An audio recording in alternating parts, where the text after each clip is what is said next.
নমস্কার বন্ধুরা, আমি তৃষার গল্পকথার আরও একটি ভিডিওতে তোমাদের সবাইকে জানাই অনেক অনেক স্বাগত। তোমরা সবাই কেমন আছো? আশা করছি অনেক ভালো আছো, আর আমরাও ভালো আছি। আজকে হচ্ছে জুলাই মাসের 16 তারিখ, আজকে বৃহস্পতিবার, আর আজকে হচ্ছে রথযাত্রা। তো এই যে সকাল সকাল ঘুম থেকে উঠে একটুখানি খাওয়া দাওয়ার পর্ব শেষ করে চলে এসেছিলাম বিছানাটা গুছাতে। তো বিছানাটা গুছাতে গুছাতে দেখলাম বিলিসোনাকে কিছু ড্রাই ফ্রুটস দিয়েছিলাম, তো ও সবগুলো খায়নি। তো সেই জন্যই ওকে একটু বকছি আর কি। আর দেখো, সকালবেলা কিন্তু আমি ঘরের সমস্ত জানলাগুলো খুলে দিয়েছি। আসলে আজকে কিন্তু ওয়েদারটা বেশ সুন্দর ছিল, কোনো বৃষ্টি ছিল না, বেশ রোদ ঝলমলে একটা দিন ছিল আর কি। তো যাই হোক, ওকে খেতে দিয়ে দিয়েছি, দিয়ে পড়তে বসিয়ে দিলাম, দিয়ে বলে এসেছি যে না খেলে কিন্তু আমি ছাদ থেকে এসে খুব পিটবো বলে আর চলে এসেছিলাম ছাদেতে। আজকে অনেক দিন পর একটু জামা কাপড় কেচেছি, ধুয়েছি, কারণ ওই যে বললাম আজকে বেশ রোদ্দা ঝলমল করছে আর কি। আর কি বলে, ওয়েদারটা খুব সুন্দর, বৃষ্টি বৃষ্টি কোনো ভাব নেই, আর কোনো ভয়ও নেই, মানে মনে হচ্ছে না যদি এক্ষুনি বৃষ্টি চলে আসে আর কি। তো সেই সুযোগে না আজকে না আমি 2-3 বার ওয়াশিং মেশিন চালিয়ে নিয়েছিলাম, এমনকি জুতোগুলোও কেচে নিয়েছিলাম। মানে বিলিসোনার পাপার কতগুলো বুট, আমার বুট, বিলিসোনার বুট সব না সিঁড়িতে ছিল, আর ওইখানে যেহেতু জল পড়ছিল কয়েকদিন ধরে ভিজে যাচ্ছিল, তো সেগুলো সব কেচে সুন্দর করে রোদে মেলে দিয়েছিলাম, সেগুলোও কিন্তু সব শুকনো হয়ে গেছে। তো যাই হোক, এখানে সব ছাদে জামা কাপড়গুলো মেলতে চলে এসেছি। সকাল থেকে রান্নাবান্না সব অবশ্য আছে, তো দেখা যাক কী রান্নাবান্না করব আজকে। আর আমি না আজকে ভেবেই নিয়েছি যে যা কিছু করব একটু বেলা করেই করব, কারণ ওই তো আমরা 3টে মানুষ খাবো। আর তার থেকে বড় কথা হচ্ছে আজকে একটু বিলিসোনাকে পড়তে বসাবো, কারণ ওর সামনে পরীক্ষা চলে এসেছে, সেই জন্য পড়াশোনা নিয়ে একটুখানি বসবো আজকে ভেবেছি। তো এই যে ছাদ থেকে এসে আর এখানে বসে দিয়েছি আলু ভাতে দিয়ে ভাত, ঠিক আছে। আর এখনও না রান্নাঘরে আমার কোনো কাজকর্ম সারা হয়নি, ঘরদোরের কিন্তু অবস্থা খুবই খারাপ। আর তার উপর তোমাদের দেখাচ্ছে, এই দেখো জল পড়ছে, দেখছো? এটা কিন্তু বাইরে বৃষ্টি হচ্ছে না, এটা হচ্ছে আমাদের সিঁড়িঘরের উপরে একটা প্লাস্টিক লাগানো আছে, তো সেই প্লাস্টিকের মধ্যে জলটা জমেছিল, হাওয়া দিতে সেই জলটাই পড়ছে। আর দেখো এখানে বিলিসোনা কলা বিনুনি করে নিয়েছে, নিয়ে পড়তে বসেছে। বিনুনি অবশ্য কালকে রাত্রে করেছিল, এই যে এখন একটুখানি পড়ে নিচ্ছে। তো ওর পরীক্ষা না 22 তারিখ থেকে আছে, সেই জন্য ভাবছি এখন যা কিছু করার আগে ওকে রোজ একটুখানি করে টাইম দেব, কারণ এই সময় তো বাড়িতে আছি, বাড়িতে সব সময় যেহেতু থাকি না আমি, তো ওকে না সেরকমভাবে পড়াশোনাটাও করানো যায় না আর কি। তো এই যে এখন আমি একটা বিছানার চাদরটা পাল্টিয়ে নেব, তো আগের দিন পাল্টিয়েছিলাম, তোমরা দেখেছিলে, বিলিসোনা জল ফেলে দিয়েছিল। তো আজকে একটু ম্যাচিং করে চাদরটা বিছিয়ে নেব, আর বালিশের ওয়ারগুলো কিন্তু এখন চেঞ্জ করব না। আর দেখতেই পাচ্ছ বাইরেটা কিন্তু আবার একটু অন্ধকার অন্ধকার হয়ে এসছে, সেই জন্য না একটা জানলাও বন্ধ করে দিয়েছিলাম, তারপরে আবার খুলে দিয়েছি, বেশ সুন্দর ঠান্ডা ঠান্ডা হাওয়া ঢুকছে, জানো তো, মনে হচ্ছে কোথাও বৃষ্টি হচ্ছে। তো রথের দিন তো মোটামুটি বৃষ্টি হয়, তো আজকে আমাদের এখানে মানে মেছেদাতে কি হয় দেখা যাক।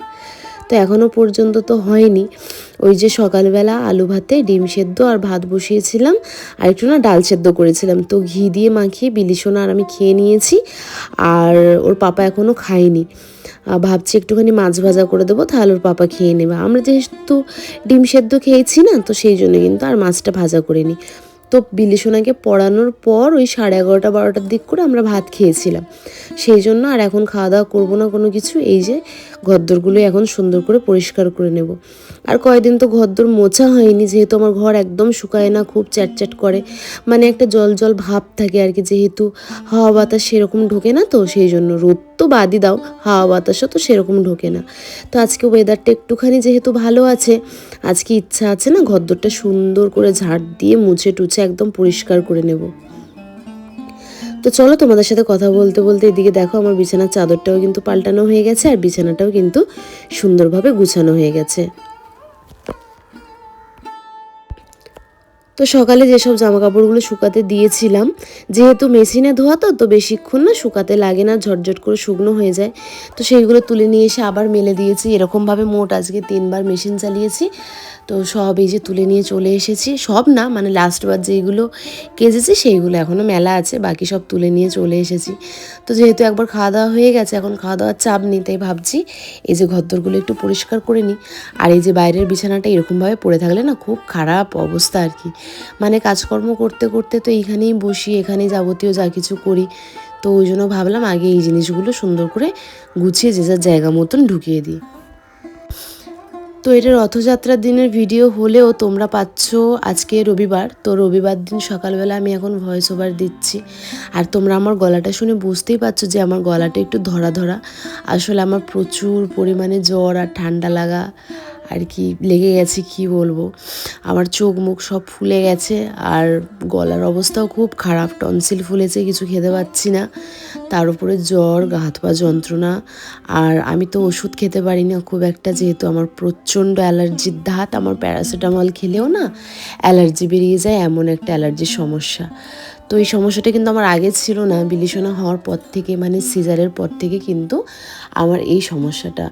মানে সিজারের পর যে ইঞ্জেকশনটা দেয় যন্ত্রণার জন্য, তো আমাকে সেটাও দিতে পারেনি, যেহেতু আমার অ্যালার্জি বেরিয়ে গিয়েছিলো। আর ওই যে অ্যালার্জি বেরিয়ে গিয়েছিলো তারপর থেকে যে কোনো ওষুধ খেলে আমার কিন্তু পুরো শরীরে, মাথায়, কানে, চারিদিকে কিন্তু অ্যালার্জি বেরিয়ে যায়। খুব একটা ওষুধ খেতে পারি না, সেই জন্য খুব একটা ডাক্তারখানায়ও যাওয়া হয় না। তো তোমরা দেখেইছিলে কয়েকদিন আগে নার্ভের জন্য ডাক্তার দেখাতে গিয়েছিলাম, কিন্তু আসার পর আমি সব ওষুধ খেতে পারিনি। 2 দিন ওষুধ খেয়েছিলাম, তারপর কিন্তু আমাকে ওষুধগুলো ফেরত দিতে হয়েছে, কারণ আমার অ্যালার্জির সমস্যা খুব বেড়ে যাচ্ছিলো। আর তারপর এখন গুড ইভিনিং, আর আমরা বেরিয়ে পড়েছিলাম একটু খাওয়া দাওয়া করতে, কারণ খুব জোর পেয়ে গেছিলো খিদে, যেহেতু আমরা সকালে আজকে একবার ভাত খেয়েছিলাম। তো বিলিসোনাকে জিজ্ঞেস করতে ও বললো ও খাবে হচ্ছে চাউমিন। তো এই যে চলে এসেছি আমরা বাস স্ট্যান্ডে এই যে 3 ভাই রেস্টুরেন্টে। এখানেও কিন্তু খাবার দাবার মোটামুটি ভালোই পাওয়া যায়। তো যাই হোক, এখানে প্রথমেই নিয়ে নিয়েছিলাম ফিশ কাটলেট, যদিও বিলিসোনা তার জন্য একটুখানি কাঁদন মাদন হয়ে গেছিলো, বলছে ফিশ কাটলেট কেন, আমি চিকেন কাটলেট খাবো। তো যাই হোক, তারপরে নিয়ে নিয়েছিলাম হচ্ছে চাউমিন। আর যদিও আমরা এখনও পর্যন্ত রথ দেখতে পাইনি, কারণ রথ তো মেছেদায় টানা হয়েছে প্রায় 4টে সাড়ে 4টের দিক করে, আর আমরা অত তাড়াতাড়ি আসিনি, আমরা একটু সন্ধ্যের দিক করে এসেছিলাম। ভেবেছিলাম ওই যে রথ ঢুকবে তারপর একটুখানি রথ দেখে নেব, আর তারপর মেলাতে ঘুরে নিয়ে বাড়ি চলে আসবো। অ্যাকচুয়ালি সেরকমই প্ল্যান হয়েছিল বিলিসোনার পাপার সাথে। তো বিলিসোনার পাপা ডিউটি গিয়েছিলো, আমাদের বলেছিল তুমি চলে আসো মেয়েকে নিয়ে, আর তোমরা খাওয়া দাওয়া করে নেবে, তারপর একটুখানি ঘুরে মেলা টেলা দেখে বাড়ি চলে যাব। তো আমরা এই যে বেরিয়ে এখানে খাওয়া দাওয়া করলাম, ওকে ফোন করলাম, ও বলছে যে একটা সমস্যা হয়ে গেছে, থার্মোলে একটা স্টাম্প মারা গেছে, তো ওনার বাড়িতে যেতে হবে, শেষ কাজ আছে ওনার, তো সিনিয়র ম্যানেজারদেরকে নিয়ে যেতে হবে বলে ও চলে গিয়েছিল গাড়ি নিয়ে, মানে থার্মোলেরই গাড়ি নিয়ে। তো রাস্তা অনেকটা রাত হয়ে গিয়েছিল, সেই জন্য আজকে আর রথ দেখতে বেরোনো হয়নি। তারপরে ও এসে আবার মেয়েকে নিয়ে একটুখানি বাজারের দিকে গিয়েছিল, আর দেখো কী সব কিনে নিয়ে এসেছে। বন্ধুরা, এই যে আমি খাচ্ছি এখন জেলি, আর আমার অবস্থা খুব খারাপ, কারণ আমি শুয়েছিলাম, চুলের অবস্থা দেখো, আর আমার জ্বর আসছে, শরীরটা খুব খারাপ। এই দেখো মিনিও জেলি খাচ্ছে, আর এটা কিন্তু মিনিরই জেলি, কিন্তু আমি তো খুব খেতে ভালোবাসি, তাই নিয়ে নিয়েছি। আমি তো একটা মায়ের জন্য কিনেছি। আর দেখো, যেহেতু রথ দেখতে নিয়ে যায়নি, তার জন্য আমার জন্য নিয়ে এসেছিলো বিরিয়ানি। তো যদিও আমি মাংস আর ভাত রান্না করেছিলাম। তো যাই হোক, চলো তারই সাথে শেষ করলাম আজকের ভিডিওটা। সবাই ভালো থেকো, সুস্থ থেকো, দেখা হবে আমার নেক্সট ভিডিওতে।